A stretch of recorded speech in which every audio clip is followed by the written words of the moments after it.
Sup gamers, I'm Stevie, but you might know me on YouTube and Twitch as Mistress of the Dork. I'm an official content creator for the game They Die Tomorrow, available on Steam now, and I'd like to share with you some of my tips and tricks for solving the murders. Today, I'd like to do a deep dive in the different equipment types and what you can do with the different equipment items in the game. So let's start with the most important tool that you need during the first phase of the investigation. The Guardian statue is integral to have during the arrival phase. If you can place a Guardian statue by an exit to the building at the right time and in the right place, you can prevent the killer from being able to hunt you for the entire discovery phase. Here's a little tip.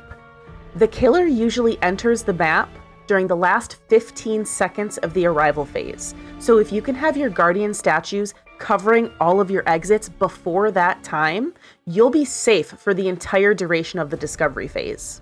Alternatively, if you don't have enough statues to cover your exits, you can wait until you see the plume of smoke appear, and you can toss the Guardian statue at the smoke. Listen for the sound that you hear when the statue is activated by the killer entering the premises, and you'll know that you're safe for the next stage. Once you have your statues placed and you've prevented the killer from being able to hunt you during the discovery phase, now it's time to grab your mag meters and some glow sticks.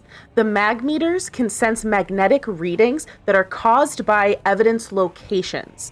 So even in the arrival phase, when we can't discover evidence yet, we can still sweep the premises with our mag meter to find out where evidences will eventually appear. Sweep the house with your mag meter looking for readings of 1, 2, or 3 to know where to drop your glow sticks. A reading of 1 on the mag meter means there is an evidence location in this area, but the evidence is not detectable yet.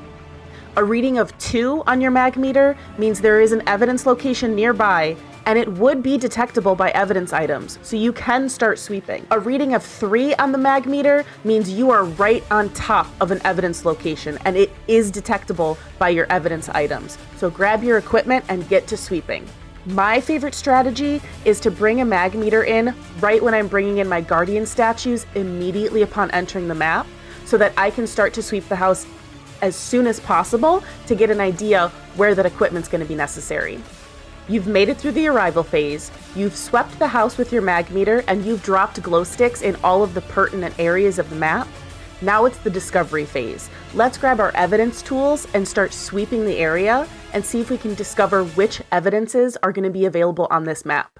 The distortion camera is really useful for discovering wall writing and wall eyes. And my pro tip is to keep a distortion camera with you for a later game, because when your flashlight starts degrading and you're stuck in the dark, that night vision really comes in handy.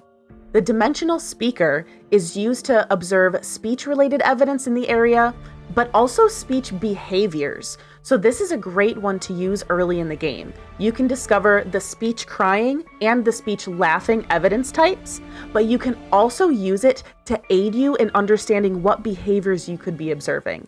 You can hear heavy breathing and footsteps with the dimensional speaker as well, so it's a really useful tool to keep with you at all times.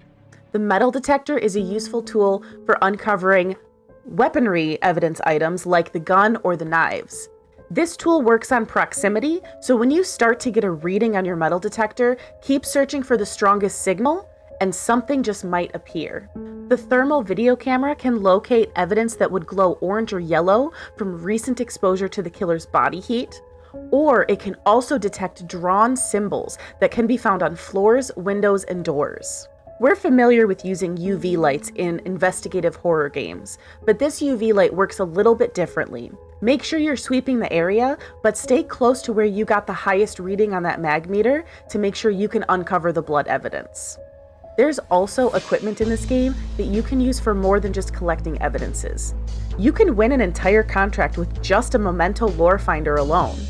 The memento lore finder is used to sweep the area and look for mementos that the killer has left behind. By finding and analyzing enough of the memento chests found around the map, you can discover the 3 killer traits that help you narrow down the killer type and save the day. There are usually 5 memento chests on each map, but some of the mementos have duplicate traits. You might have to look for all 5 to get your 3 unique traits. Here's a pro tip about the mementos.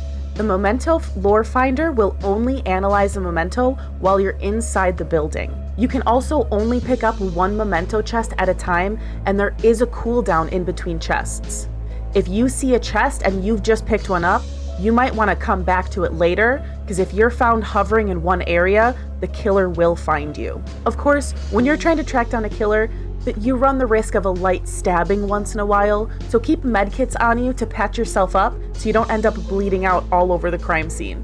One of my favorite pieces of equipment to use in this game is the banishing light. It's only useful during the resolution phase, but if you can catch the killer and banish him with the light, it is such a great feeling of accomplishment. I recommend everyone try for it. The resolution phase locks you in the house with the killer for the entire duration of the phase. So if you don't have a banishing light in the map before that phase begins, you're stuck with a killer and no way to protect yourself. So my pro tip is to sneak a banishing light into the map early on in the game and put it somewhere like a kitchen counter or a table that's up and away from the killer. If the killer finds it before the resolution phase, he will take it from you. I hope this helped you understand all of the different equipment items that you can use in They Die Tomorrow, how to use them, and the right time in the contract to utilize them. If you guys have any questions about this at all, feel free to leave a comment down below, or feel free to stop by my Twitch channel sometime. I stream They Die Tomorrow quite often, and I'm always happy to talk about the game. Thank you guys so much for watching, and I hope you have a great night. Bye!